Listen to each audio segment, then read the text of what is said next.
The highway to the danger zone has been repaved and given a fresh coat of paint, but playing with the boys will still take your breath away. Those were the songs. I'm so clever. The world learned about Fightertown USA, where the best of the best naval aviators were made even better. And now, 36 years later, we've returned to see what Maverick has been up to since then. Spoiler, he's been a Maverick. Gotta live up to the name. Everything old is new again in this jet-powered sequel. Let's dig into nods, both obvious and subtle, and how filming blended the old and the new. There are a few themes where just a few notes put you right back into the movie. Most of them are written by John Williams, but Harold Faltermeyer's Top Gun anthem ranks up there with the best of them. The anthem stands shoulder to shoulder with Highway to the Danger Zone by Kenny Loggins, who in the 80s might have had more soundtrack appearances than albums. Highway to the Danger Zone only appeared in the beginning of Top Gun Maverick instead of frequently in the original. Loggins changed enough of the song to earn co-writing credit with the original writers Giorgio Moroder and Tom Whitlock. I was in the studio recording Playing with the Boys when I got a call from Giorgio Moroder. But if he'd taken it, it would have taken away Moroder and Whitlock's Oscar eligibility, so he let it pass, paving the way for the pair to win for the love theme Take My Breath Away to win an Oscar. Just like the first one, it opens with text that explains what Top Gun is, followed by an atmospheric montage of an aircraft carrier deck crew launching fighters in the air. The two sequences are almost completely identical except for the updated aircraft, predominantly the true star of the show, the FA-18 Super Hornet, instead of the F-14 Tomcat that the first movie turned into an icon. The original movie opens with Maverick having a little fun at the expense of a pair of Soviet fighters getting too close for comfort to the aircraft carrier, a stunt that doesn't sit well with his commander. While the commander desperately wants to bust Maverick, instead he has to send him to Top Gun. For Maverick, he's been assigned as a test pilot for Lockheed Skunk Works, who is testing an experimental craft meant to reach Mach 10 1/3 of the way to escape velocity. Just want to serve my country, be the best fighter pilot in the Navy, sir! For the Maverick part, he rushes to test ahead of a member of the brass coming to close down the project. Maverick finds out that the craft can do Mach 10, but Mach 10.3, not so much. Once again, Maverick is rescued from consequences by being sent to Top Gun, this time as an instructor. I thought of being an instructor, sir. Of all the airborne shenanigans that define Maverick, buzzing the tower is clearly his favorite, primarily because it's the least favorite of anyone near the tower. This pastime resurfaces initially by flying over the commanding officer, arriving too late to stop a rogue flight test, and again when Maverick borrows a vintage fighter to bring him and Rooster back to the aircraft carrier at the end. 1986's Top Gun starts with a cocky Maverick singing an off-key rendition of You've Lost That Loving Feeling to Kelly McGillis's Charlie Blackwood, only for him to find out that she's the civilian instructor at Top Gun as a technical expert on fighter planes. Don't worry, it worked out for him. Well, for a little bit, as Charlie doesn't return in this film, but accidentally hazing her teacher does.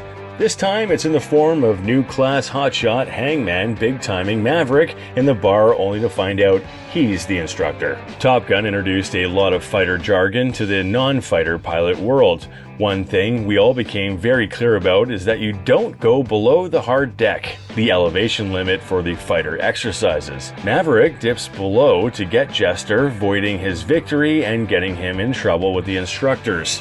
Maverick returns to the importance of the hard deck when Maverick and Goose's son Rooster end up in a game of spiral chicken with the ground. You can't have intense training without a little mishap that reminds everyone it's not a game.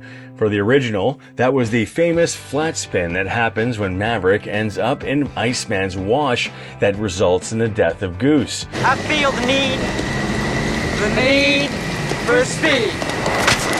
For Maverick, it almost seems as if payback will be the one as he blacks out during the high G maneuver, but instead, it's Phoenix who loses her ride to the same thing that brought down Scully, a bird strike.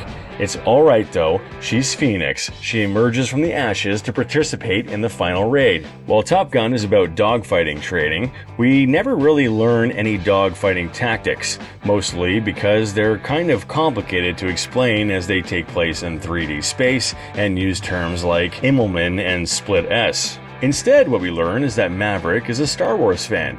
Maverick's trick move is to use Luke's speeder trick of dumping on the brakes, making the pursuers pass right by. Maverick demonstrates the trick to the newbies during training while also putting a new spin on it during the mission when he skips over his wingman who is out of flares so that Maverick can use his. The new crop of students have their own rivalry between Hangman and, well, pretty much everyone else, but especially Goose's son, Rooster.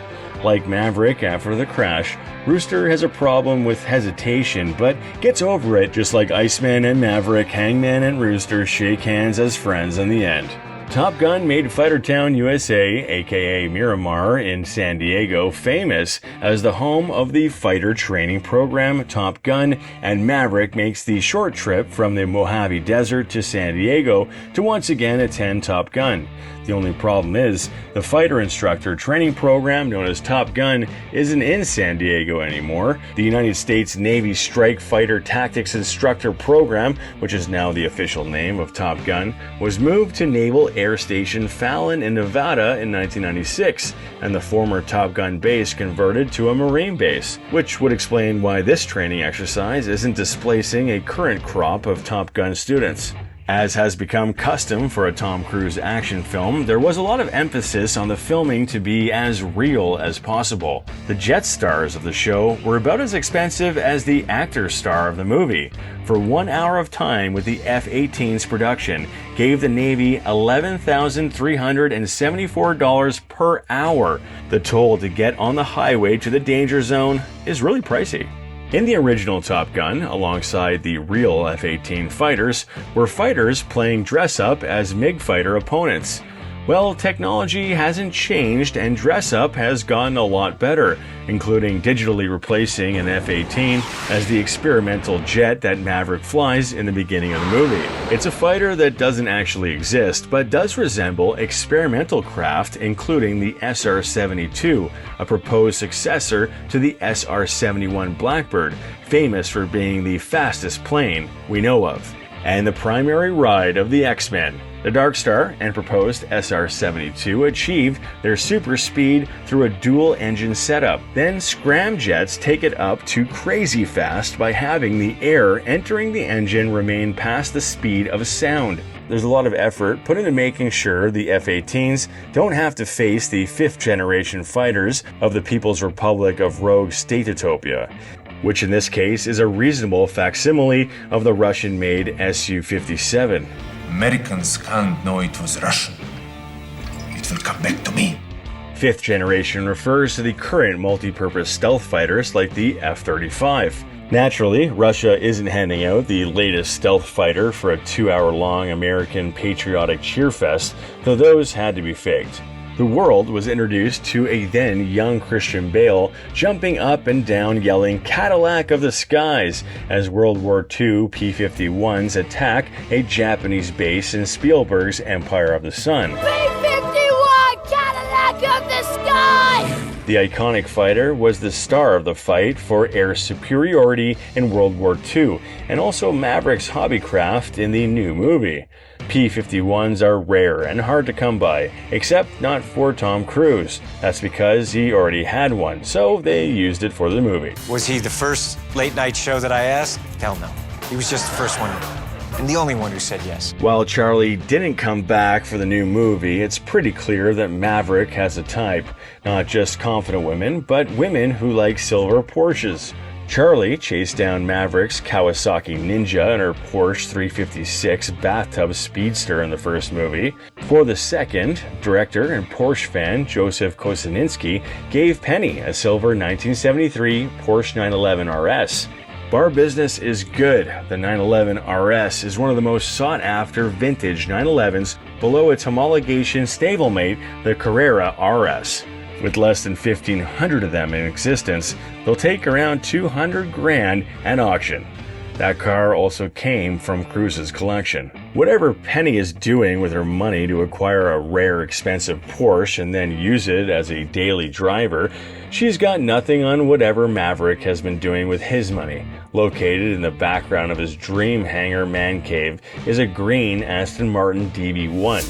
Built specifically for endurance racing, audiences might recognize it as the car Carroll Shelby won the 24 Hours of Le Mans with before being told his racing days were over in the Matt Damon-Christian Bale movie Ford vs. Ferrari. Naturally, this is an extremely rare and historic car, fetching almost $20 million at auction. No wonder Maverick doesn't want a promotion. He's clearly been doing some lucrative investing. One of the more iconic images from the original movie is Maverick drag racing jets taking off, riding his 1996 Kawasaki Ninja. The first year the bike carried the Ninja name. The original Ninja makes a return in the movie as well as an example from every version of the Ninja since. Seems like Maverick has a bit of a brand loyalty when it comes to motorcycles. While Charlie didn't make the cut for the return of Maverick and his Top Gun shenanigans, Maverick's love interest Penny isn't a new character. While she never appeared in the first movie, she's mentioned twice as one of Maverick's romantic dalliances. Think of her as Rosaline, the girl Romeo was obsessed with before Juliet. Didn't think we'd give you a Shakespeare reference in a video about Top Gun, did ya? When being chewed out for taunting the MiGs in the first movie, the commander mentions a history of tower flybys and one with an admiral's daughter. Goose's wife, Carol, tells Maverick that Goose told her all about the time she went ballistic with Jenny Bradshaw. It turns out they've been doing the on-again, off-again before Charlie even entered the picture. In a cheeky nod to the actor portraying Penny, she's introduced in the movie while a David Bowie song plays on the jukebox, who of course was the Goblin King in Connolly's breakout movie Labyrinth, otherwise known as the reason I wanted to date a Ren Fair gal as a youngin'. Call signs are a big part of Top Gun and the reason that grown men refer to themselves by names like Maverick, Goose, Iceman, and Jester. New movie, new set of students, new set of call signs. For this movie, the actors were allowed to pick out their own call signs, with Miles Teller choosing the foul name, Rooster, to go with his father's foul sign, Goose. Get it? Foul, as in the type of bird. Ah, you get it. For Tom Cruise, just filming real jets wasn't enough. For some real, he wanted the actors actually in the aircraft. I mean, who's gonna pass up a ride on an F-18? Unfortunately, the cockpits weren't designed to accommodate IMAX cameras, so a new camera was customized using a fiber optic line to attach the lens to the sensor in a separate box elsewhere in the cockpit. To prepare the actors, Cruise himself designed a 3-month-long training program to get the actors ready to pretend to be flying their F-18s from the back seat, in a manner more convincing than me sawing away at an imaginary steering wheel making vroom vroom noises. It's not just not throwing up or passing out that they had to worry about. Up in the air, they were on their own, which included having to do their own makeup touch-ups and adjustments as well as turning the camera on and off themselves. They were so meticulous that more footage was shot for Maverick than was shot for the entire Lord of the Rings trilogy. What's a Top Gun movie without a slow-motion sequence or ripped oiled bodies playing in the sand? This time, it was fighter football, which is defense and offense at the same time. If you're trying to figure out how that works, well, just look at this footage of shirtless, athletic people for a moment and stop worrying about it. Ever the perfectionist, Cruise wasn't happy with the footage the first time it was shot and called for a reshoot. Except everyone had celebrated finishing the scene by eating carbs and drinking beer and had to go back to the gym to get back into impossible shape. Top Gun is filled with adrenaline-pumping aerial stunts performed by trained naval pilots capable of such things, but there are some precision moves that, while part of every pilot's combat training, are probably best known as part of the demonstrations put on by the Navy's precision flying team, the Blue Angels. There were Blue Angel pilots flying some of the craft in the movie, including the flyby that eventually became the Dark Star and the dramatic shot of Maverick flying only a few feet off the ground, proving that the raid on Rogue State Land was possible. Originally set to release in 2020, thanks to the, well, everything, the movie was delayed.